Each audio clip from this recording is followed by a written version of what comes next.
Hello, everybody. Welcome to the Star Stable Times podcast. Today, we're discussing Beyond the Arena, the future of Star Stable Dressage. This is a podcast series that it will be an ever-going series that we have, but we have 3 lined up for you guys right now, and I'm super excited for you guys to be able to listen to it. For today, our first podcast guest is Rebecca Ravenbird. This is Rebecca Ravenbird. Would you like to introduce yourself? Hi, everybody. My name is Rebecca Ravenbird, and I am the owner of Emerald Hunters. A little bit about me. I've been playing since about 2019, so right during the COVID era, and I got started with dressage pretty early on in my career, and I'll talk more about that throughout the podcast here. But I've been owning Emerald Hunters since about 2020 or so. We are a professional, semi-competitive dressage club, and we have been pretty much doing showcase and competitive routines throughout our entire career here, and very proud of our progress and where we've been in the community. All right. So I got a couple questions for you. So what first got you interested in Star Stable Dressage? Like I mentioned earlier, I got started with dressage pretty early on in my career. So when I first joined the game, I really didn't know anything about even gaming in general. Like Star Stable was like my first online game with multiple people, multiplayer game. I had only been playing single player games for a long time, and I was looking for like an experience in a game where I could like be with people and actually ride horses, in the sense that the games that I had played previously, I could like quote unquote ride horses, but I couldn't actually see myself doing it, if that makes any sense. I had played like, what are they called, like click and point games, point and click games, where you're just clicking buttons and you are just getting tasks done. You're not actually riding the horse. They're like, what's that one game called? It's called Howrse or something, Howrse. So you couldn't actually see yourself riding there. So I really wanted that experience. And then I upgraded to play a game called Let's Ride Riding Star, and that was great.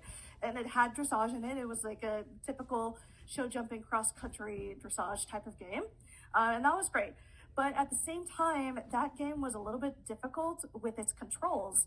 And so I wanted something, again, like more that I could see myself riding and that was easy to ride. So that was like Star Stable in general. And then with dressage itself, I had joined a club called Summer Ponies, and I didn't know anything about clubs at that time. I was just in a club because I guess somebody asked me to be, the owner asked me to be in a club, and then it was a dressage club at the time. And so I liked it because it was actually really similar to marching band, which is something that I had grown up with. And I did marching band in high school, and I did 1 season of professional drum corps. And so it was really similar to that, in the sense that you are working with other people, doing synchronized moves, and you get to create shapes and patterns. And I really liked that there was like a lot of moves you could learn and like a lot of different shapes, and it was a lot of fun. So that's what got me interested in Star Stable Dressage. And then I started looking up YouTube videos and like, oh my gosh, there's so many moves out there, there's so many shapes, there's a whole naming system, and I've been doing it ever since. That sounds great. So how do you keep your routines from being repetitive? Because I know it can get pretty repetitive at times. Yeah, that's actually something that I personally struggle with a lot. So I think what I can say is that every routine that we do has a pretty unique theme, and something I try to keep it as fun and relatable as possible. Our last routine that we did was called the Disney mashup, and I asked for a lot of input from the members, like, hey, what songs do you want to use, and how should we go about different moves and things like that. So a lot of the times I'm the one that is planning the music, the routine, and the scheduling and things like that. But the members had more input this time. And I think that helped a lot with keeping the members engaged with the routine, because it's like, hey, we were the ones that kind of planned out the music, and these are the movies that we like and things like that. I tried my best to include everything that they wanted. The thing was is that with the music arrangement that I usually do, I try to make it so that the music is very seamless. It has nice transitions, and I edit the music so that way it's not like I'm not playing the entire full song, because that would take a long time. And usually if we are doing a competitive routine, we can't just have like unlimited time. So I have to edit the music down and stuff like that. But the point that I'm trying to make is that when I edit the music and I try to make it as seamless as possible, sometimes it just doesn't work, in the sense that like one song sounds this way and then the next song sounds completely different, and a transition between that, as smooth as I try to make it, it just is a very jarring, like a very sudden transition. So I included music that was outside of their recommendation, and I do sort of feel bad about that, just because like, hey, I asked you guys like, oh, I wanted you guys to, put your input, but I couldn't include all of their songs that they wanted. But it turned out nicely in the end. When we premiered it at, we went to Glade-Cella recently, which was an event hosted by Glade City, the club.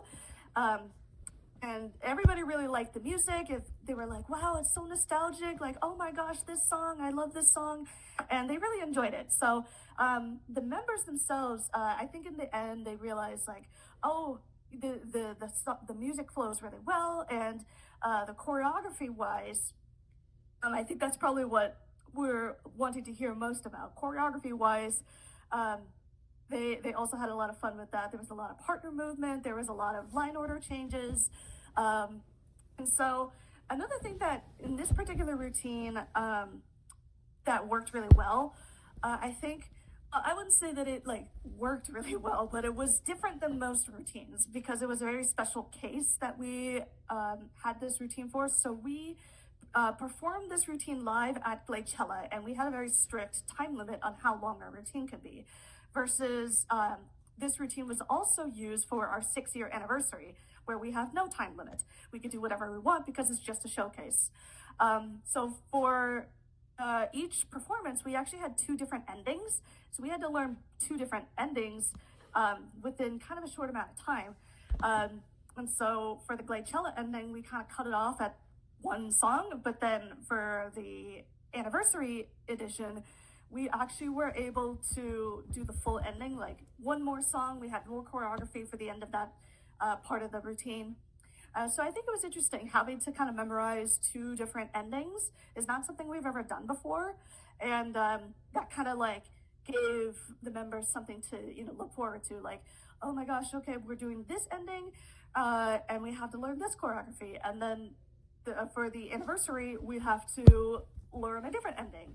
And so that kind of really tested their skills as well. And I guess that can kind of go back into the actual question, like what keeps it from not being repetitive?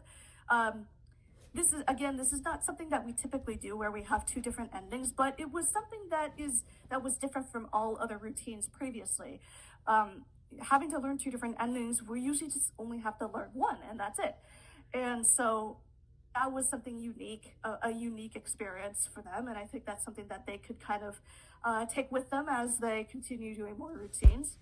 Again, I keep tending to go on tangents and things like that, but I think it's interesting to hear about either way. So I guess let me go back and really, really answer the question on how to keep routines from not being repetitive. I think part of it, you do have to have a regular enough schedule so that they're not forgetting routine material, especially in the beginning of the routine where you're just learning things. You have to keep it fresh in their minds. So there is a little bit of a methodology on scheduling, and it's like, yeah, okay, you have to come 3 days a week, and we're gonna warm up and we're gonna learn the routine, and sometimes we have to go backwards and we have to reteach people who were not here on previous days, and that's okay in the beginning. So that's just because, you know, you don't have that much of the routine learned yet. As you start getting later and later in the routine learning process, you have to cut off the members at some point and be like, okay, we do not have time to reteach, and that's just how it is. Just because we need to focus on cleaning the routine. And throughout the rehearsals itself, yeah, like I said, you have to, you know, kind of warm up and have the members like start off by recalling what they've done before and just stopping where new material starts, and then go over, you know, the new material. And so when it comes to the choreography, giving members like some unique opportunity to do something.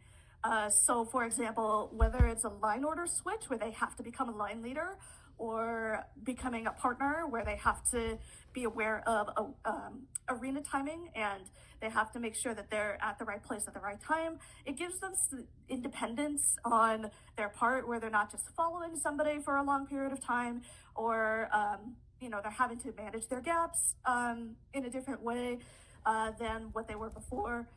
Because especially throughout our Disney routine, we really had to make adjustments to our routine because of the screen delay update that they had. So previously, our typical gap size was OT, overlap tail, and a lot of clubs call it boss gaps or back of saddle, or nose on the saddle, whatever clubs call it. We call it OT, but we kind of had to adjust that and be like, okay, this is what looks good now, and this is what works for the musical timing, because all of our routines are timed to music. So yeah, again, giving members opportunities to do something where it changes a lot.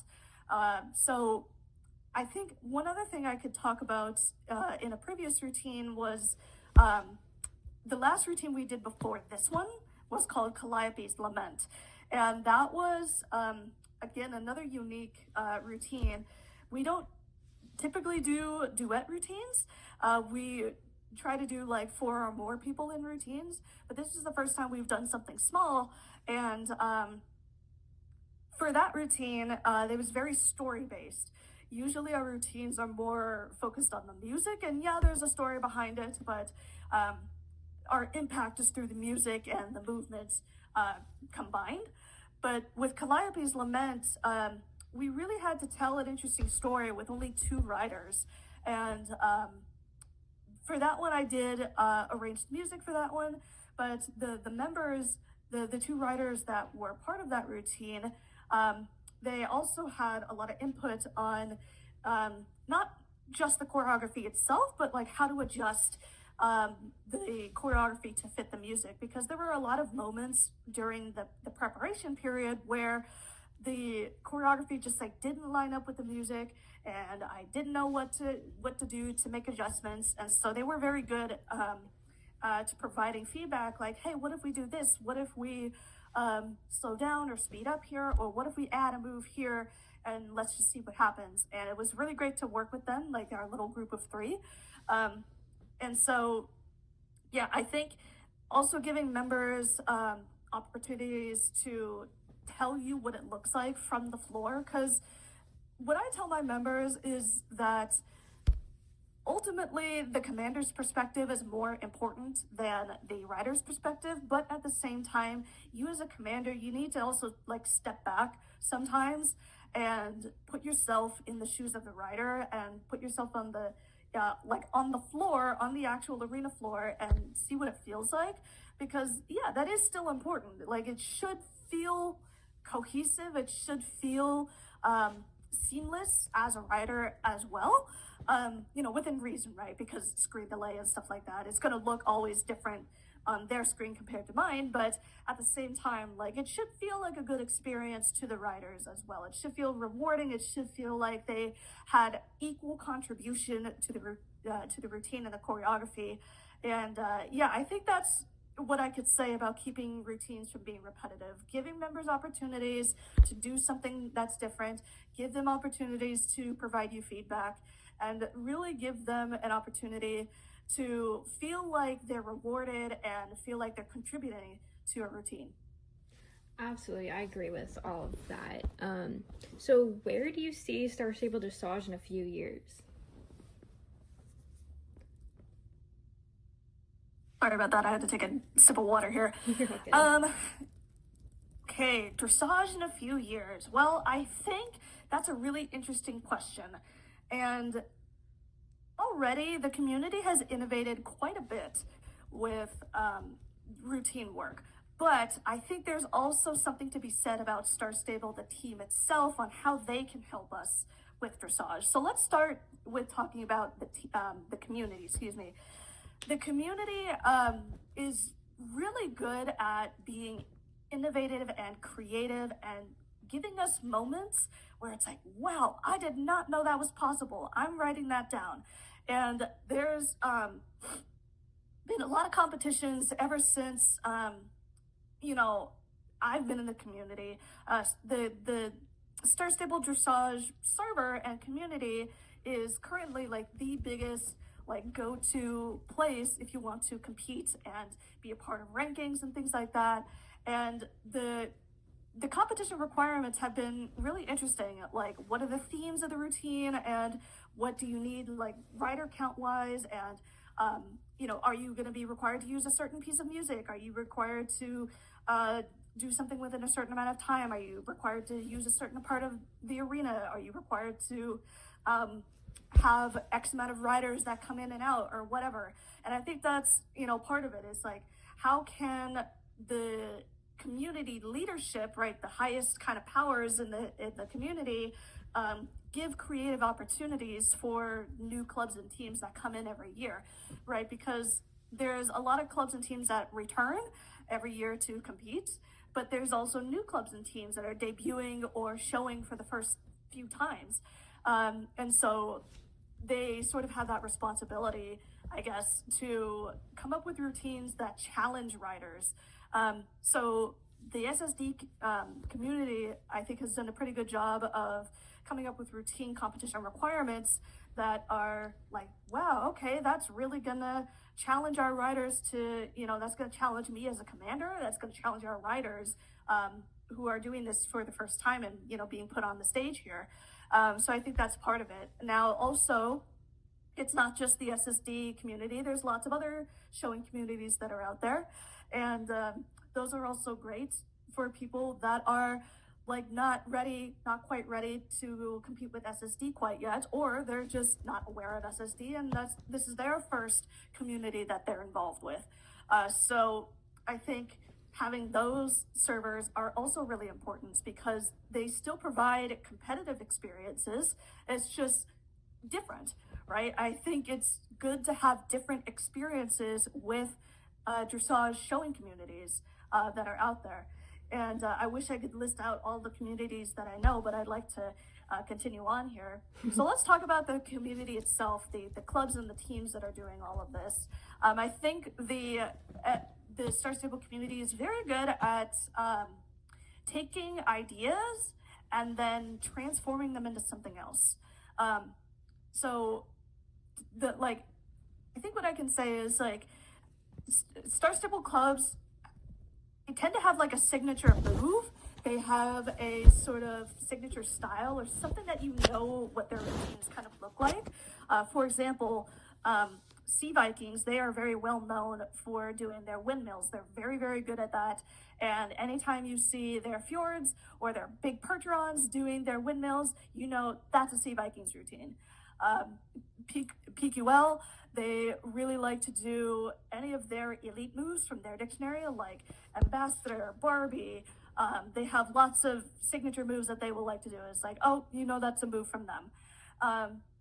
So I think they're very good at coming up with a signature move and a signature style. And so I think that is something that I can really point out about the community. I see clubs coming up with something that represents them, even in the era of blind judging. I'm not currently in the SSD server right now, but I know that they had recently implemented blind judging, and I think in the beginning they were, beta testing it, and clubs and teams were trying it for the first time. And now, I think several competitions later, the blind judging system has, been tweaked and it's been adjusted to make sure it's, fair and things like that. But I think at the same time, the clubs are still able to insert their creativity, their style, their signature onto their routines without you knowing that it's like them by name, if that makes any sense. So I think also too, with routine choreography itself, even without signature moves, people are getting really, really creative with how they use their riders, because in the very, very, very beginning stages, at least from where I came from, my history of Star Stable Dressage, Star Stable Dressage started out as a lot of line work and a lot of unity. Everybody does the same move all at the same time. Now, routines are taking a lot of shape where, okay, you got riders in this corner doing this thing, you got riders in the center doing this thing, and you got riders off to the side doing another thing. And the routines are becoming a lot more complex. And I think that's a really, really awesome thing to see how creative the community has been, and where we're taking inspiration from and transforming different things. And we're really taking dressage moves themselves and again, being creative with it. It's like, how can you take a dressage move, one simple dressage move, and play with it and really mold it into something way different than what it originally was? Like literally taking a piece of Play-Doh and, turning it into a piece of food or something like that. That's, it's not just a piece of dough anymore. It's a piece of food that you can imagine with, and you can play with, and you can do something different with.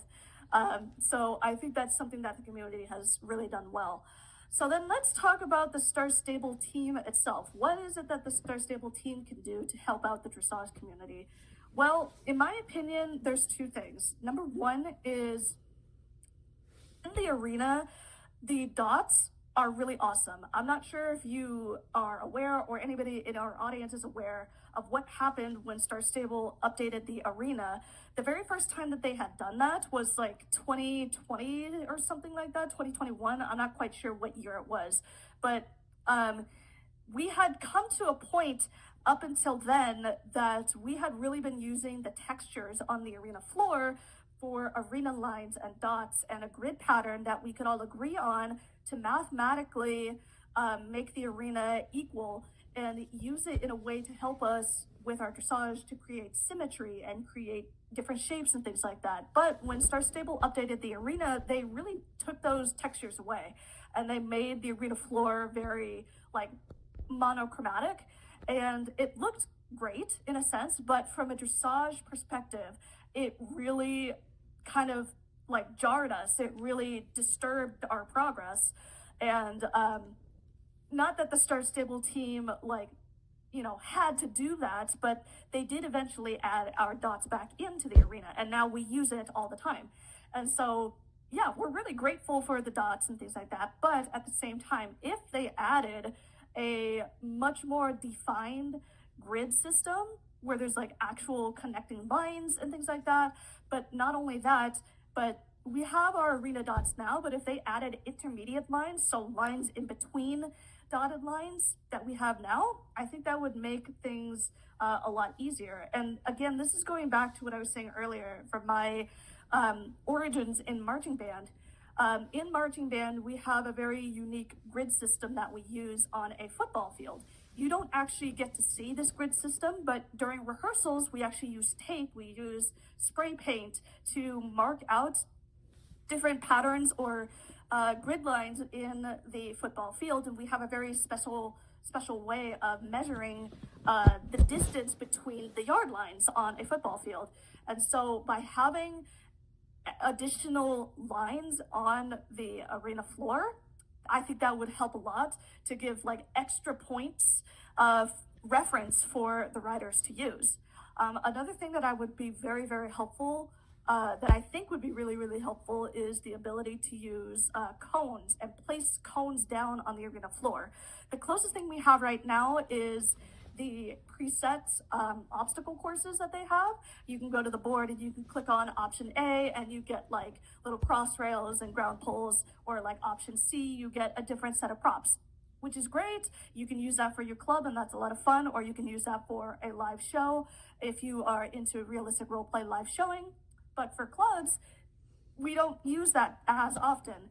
And so we want the ability to mark out specific places in the arena where we want our riders to go. Right now, we kind of use other riders as cones, and it's a lot of fun to have the members be involved, but at the same time, like, what if you don't have enough riders? Or what if you need the riders to be doing something else while you mark out a cone on the ground? Well, having like cones in your inventory, and then you just take it out and you put it on the ground, that would be really awesome. And you can't knock down the cones or anything. They're just there for visual sake. But like, let's say you go to the little shops that are part of, you know how there's like the hair changing station, and then you could also buy food in the arena. Well, what if you could go to one of those shops and you just buy a couple of cones for like 1 shilling, and then they don't stay in your inventory until you log off or something like that. Like, you can't just hoard a bunch. I don't know, but having that would be really awesome as well. One other thing that I'd like to mention about the Star Stable Dressage community, the team itself, is for them to add individual step sizes, in the sense that we finally add extensions and collections where you can put it on your horse. Like, you could just train it, you could do additional training, or you could unlock different skills for whatever you need. It's kind of like when you go to Valedale and you do all of the stuff with the light, and you can unlock different paths, you can unlock different abilities and items and stuff like that. Well, what if on your horse, you could do that too? You could unlock the skill to do the extended trot. You could unlock the skill to do a collected canter. That would help tremendously, because a lot of the times what we have to do when we have to make adjustments is we just have to go up or down a gate, and that's great, but sometimes it could be too much. Like, you go up to a full gallop and it's like, oh my gosh, you're too far ahead, and now you have to slow down a bunch. But if we had the ability to have intermediate like sizes of gates, then we wouldn't have to worry about that as much, because we could tell a rider, hey, you need to go up to the collected canter, instead of just going up to canter and doing the guesswork from there. Or you could tell a rider, hey, we need to be at the extended trot for this particular sequence because it looks cool, or something like that. And again, this just goes back to my history of being in marching band. In marching band, the whole point of that is that, yeah, we have a standard step size, and that's called 8 to 5, which means that there are 8 equally sized footsteps in between 5 yard lines, 5 yards between 1 yard line and the next, right? It's equal to 5. And that's actually really funny, because in Star Stable Dressage, we typically say that the distance between 2 bright dots is 5 meters, 5 yards. Boom, that's great. Anyways, there are also different step sizes called 16 to 5, 16 equally sized steps within 5 yards. So those are smaller step sizes. Then there's also 6 to 5, which means that there are 6 larger steps than 8 to 5. So the smaller the number, the bigger the step size. But anyway, so 6 to 5 is a bigger step size, and that's all in between the same amount of distance between 5 yards. And so the point is that we as human beings in real life, we can change how large or how small we are walking, or in this case marching, but we can't do that in SSO. There's only walk and trot and canter and extended canter, and that's it. And there's no ability to change how big a trot step is. There's no ability to change how wide a canter stride is, or anything like that. And so the ability for the Star Stable team to implement that would really critically change the game for Star Stable Dressage, because that would make our windmills easier. That would make making adjustments to gap sizes or changes for alignments a lot easier too, because you don't have to worry as much about being like overshooting. I think at the same time though, Star Stable would have to balance that by making it a sort of like a creative mode thing, where you toggle on or off the ability to go up and down to extended or collected gates, because a lot of people are really used to, just spamming the key and galloping right away, just in general gameplay, not even just dressage. And people would probably not be too happy with being like, okay, I have to go up to collected walk and then extended walk and then collected trot and then trot and, so have the ability to just go, from one gate to the next as a toggle option versus when you're in dressage mode, you turn off that option and you use like realistic mode or whatever we want to call it. But I think those are some ways that the Star Stable team itself, the company, the game developers can help out the dressage community. I think it's a whole big cycle of the in-game community leadership that we have, the SSD, as well as other competing avenues, the community itself to be really creative and innovative with the ideas that we have, as well as the team being involved, the actual developers of the game who are providing this game to us so we can have these creative opportunities. So I think it's a big cycle of all of these communities coming together. Absolutely. I think it definitely having both the game developers as well as, other members of the community coming together on that. Our last question I have for you, do you have any advice on individuals who are interested in joining the Star Stable Dressage community? Yes, absolutely. So my biggest advice is to start off on YouTube and take two different avenues. The first, actually three, I should say. First one being look up Star Stable Dressage tutorials. If you're brand new to the community, absolutely look up tutorials and create a Star Stable notebook. I have a YouTube channel and I have several videos where I show like all of the Star Stable notebooks that I have, and I was very meticulous with writing down move names and creating diagrams, and that's how I learned in the community. So, take it like a student, because, we all kind of are. Even if you become an owner or an instructor, you are still a student. And learn from what the community has to currently offer and, see what moves are being called and, why are they called that way. I think that's also a really important thing is, why are moves called the way that they are? Well, it's a little bit arbitrary. Moves are just kind of named whatever, but there is a little bit of a method to it. And if you look up different clubs methods, like if you go on Google and you start looking up like Star Stable Dressage Dictionary or Star Stable Dressage method or anything like that, you'll notice that there are some patterns of how we name things. So we use modifiers a lot. So we'll use different gate modifiers, or we'll use turns reverse or back up and things like that. And so yes, there is a bit of a method on how we name moves and things like that. And so get as many moves names as you can and start to look for those patterns, start to look for the sort of naming conventions that the community has created. And by the way, this is all community based. The Star Stable team themselves has not come up with its own dictionary or anything like that. It's all made by the community. And so I think that can lead me to another point is that, moves sometimes will have different names for the same shape or the same, concept and things like that. And so don't get too hung up with trying to memorize move names and trying to memorize different variations of the same name. I personally just recommend learning what you learn first and kind of sticking with that, but also be flexible enough to realize hey, that does have a separate name sometimes, but I happen to learn it like this, because there's in the Emerald Hunters Dictionary too, there's a lot of things that I have learned in a specific way the first time, and now it's called something different, but I still call it the old way. Literally, table spacing is a very old dressage term that is not necessary anymore, but I still use it because that's how I first learned it. So be meticulous with your notes, create a Star Stable notebook, and have fun with it. Learning dressage moves is a lot of fun. It's a lot of fun creating diagrams and things like that.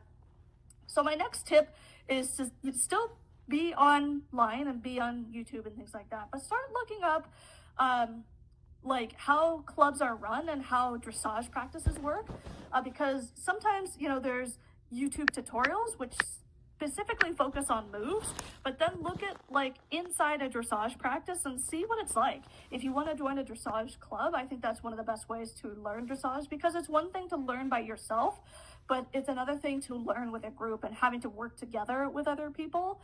And it's fun when you all do something really well together, because you feel like, again, you're contributing to that moment. And it feels really good when that happens. So look up what it's like to be inside dressage practices, and especially like what a good practice looks like.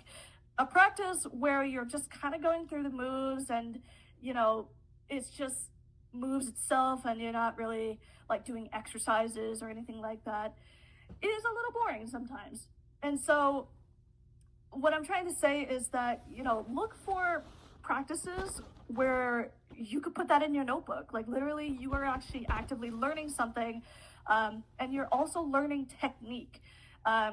So I think that's another thing I could say is also equally be learning technique and fundamental knowledge, because kind of what I was saying, it's one thing to know the moves and it's one thing to learn the moves and their names and stuff like that, but to actually do them well and to do them well 100% of the time and to do them well with a group is another thing.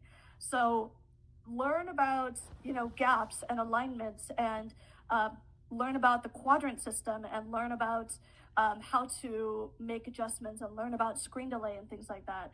Those are all really important skills and knowledge that are going to be helpful when you, or if you go join a group, because a lot of groups out there nowadays, they're kind of expecting a little bit more than zero knowledge.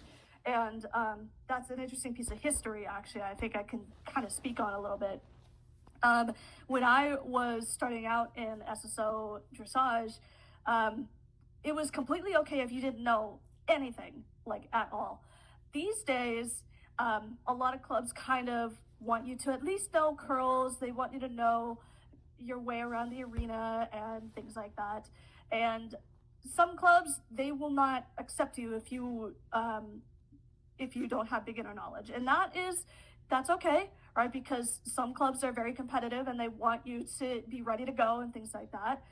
Some clubs, they're still out there that will take beginners and they will teach you from the ground up and stuff like that. But, you know, there are, in my opinion, in my observation, there are a growing, maybe slowly, amount of clubs that want you to come in with some prior knowledge.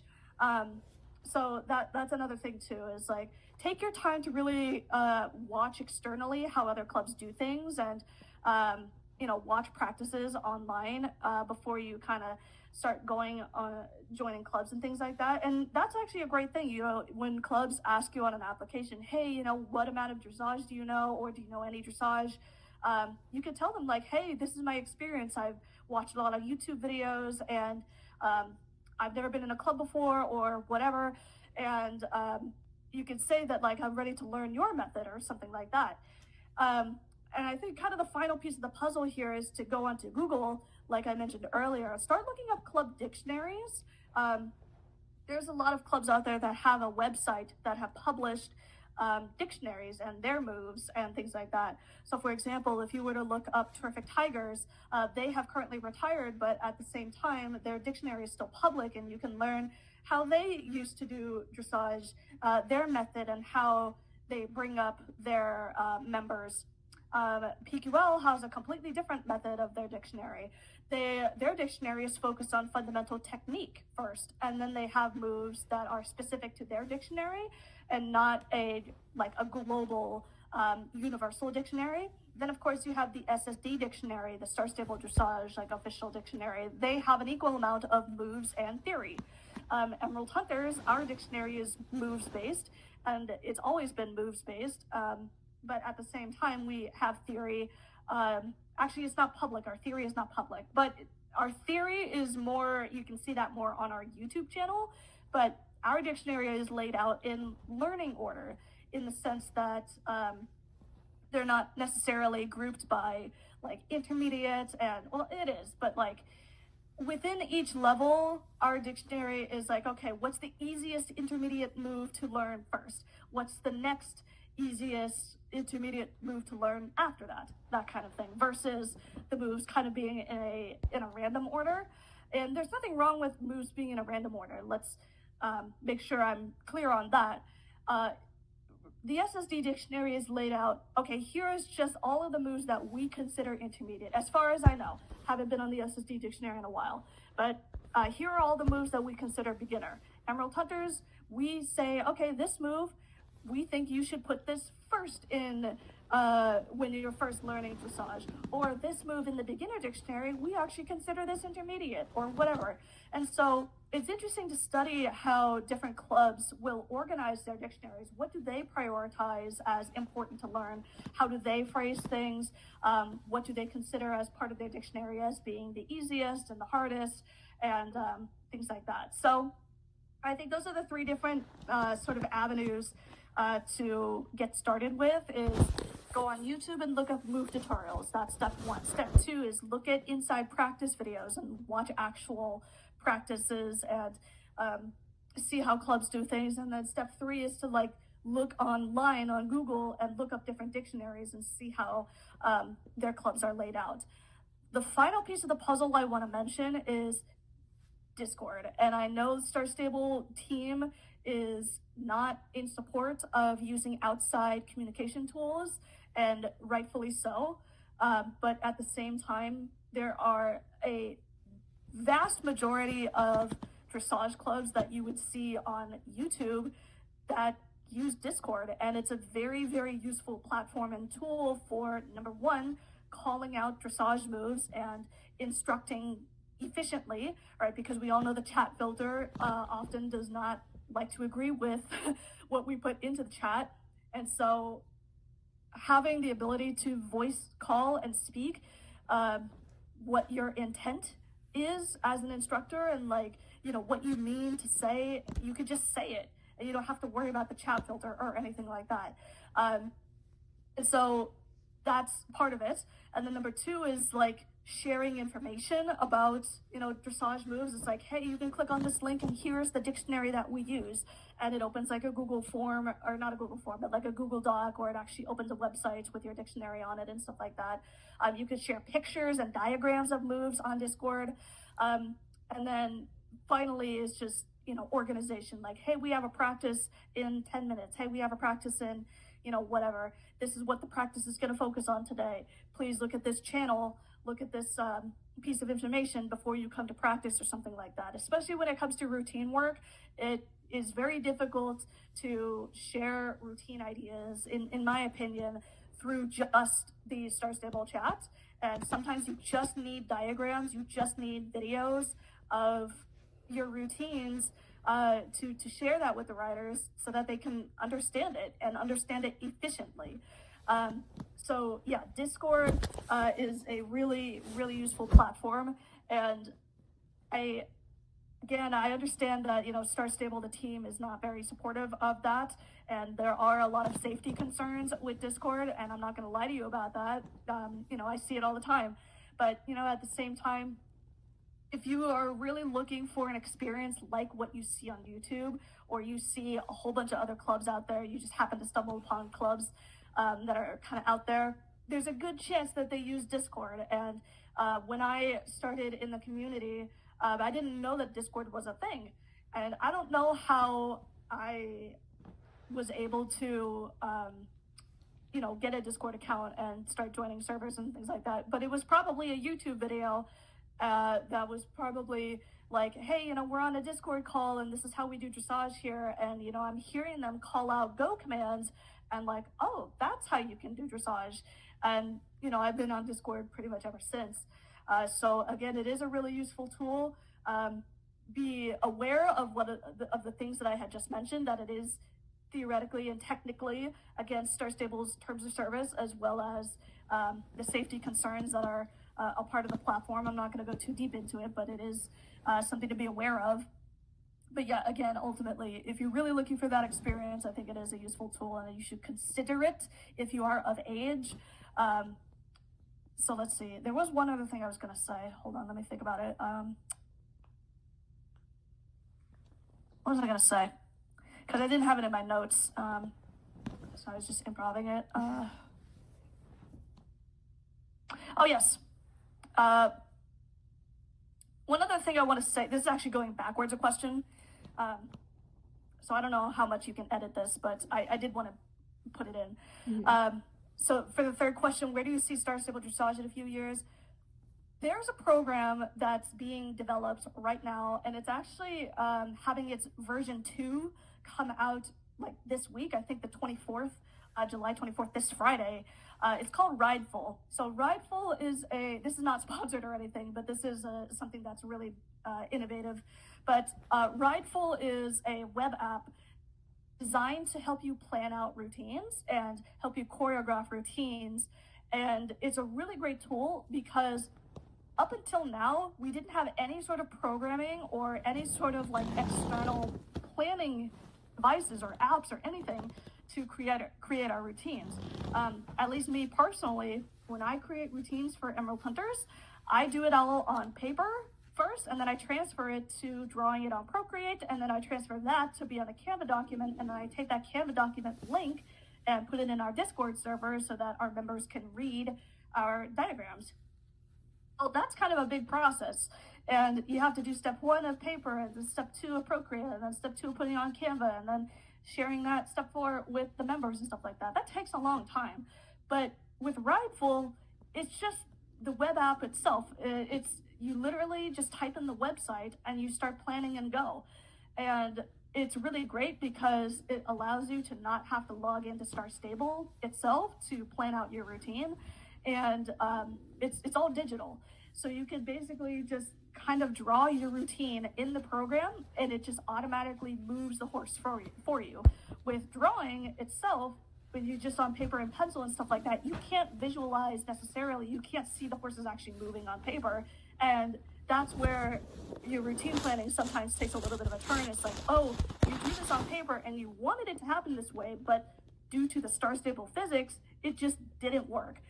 But with Rideful, you could actually play back your routine and see if it works, and you could just tweak the routine in the program and not have to worry about, oh, I have to go back and I have to change the routine on paper, and then I have to, reteach them and stuff like that. With Rideful, you basically just plan it and you tweak it right then and there, and it's ready to go.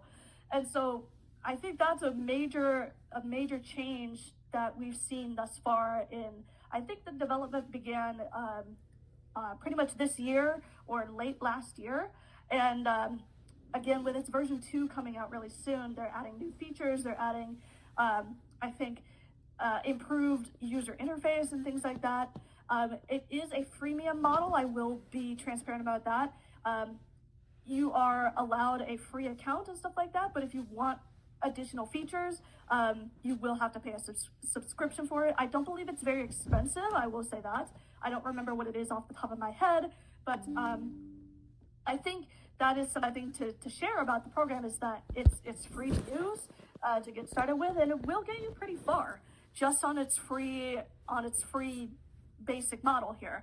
And I think I'm not actually quite sure how many clubs and teams out there are using Rideful, but I would love to see in the future to see more clubs using it, and for it to be promoted online, and to see how people are using it creatively and streamlining their process. I think that's the biggest thing. That's kind of the biggest goal about Rideful, is to kind of streamline the planning process and just make it easier, because not only can you actually plan out the routine, but I'm pretty sure you can export a actual video of the model horses doing the routine, so you can see what the routine looks like visually in video form instead of just paper and diagrams, before you actually get there in the arena floor.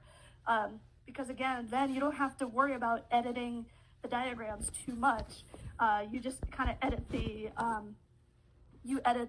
program in Rideful, and boom, it just does it. So I think I would love to see Rideful continue its development, its growth. I would love to see, again, kind of what I was saying earlier about the other things that Star Stable should add to the team, to the community and things like that. So that's where I see Star Stable Dressage growing in a few years. Let me go back to the fourth question, kind of finish that off. So yeah, my final piece of advice for individuals who are interested in joining Star Stable Dressage is to focus on having fun with it, and make sure you find a really good community, a really good club or team to join. Make sure you find an environment that supports you in the fact that you are learning dressage. Make sure you find a team or group that wants you to have fun with dressage.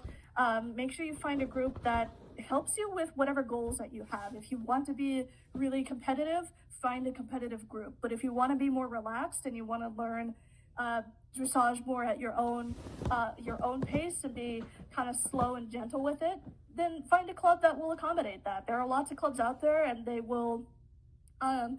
You'll have to kind of research, what pacing they kind of use for their groups and things like that. But at the same time, try to really find a group that works for you and somewhere where you can fit really nicely, and be a good team player, right? This is all about teamwork here, and contributing and pulling your weight in the group. So I think that's also really important is, once you finally step foot into a club or a team or, whatever group, is to have fun with it and be ready to participate in the teamwork. All right. Well, thank you so much again, Beck, for being on here. Thank you guys again for all listening in. Our next episode should be posted here in a few days. We hope that you enjoy this, and if you have people you'd like to suggest to be on here for our series, drop a comment below or let us know on our Instagram. Bye-bye.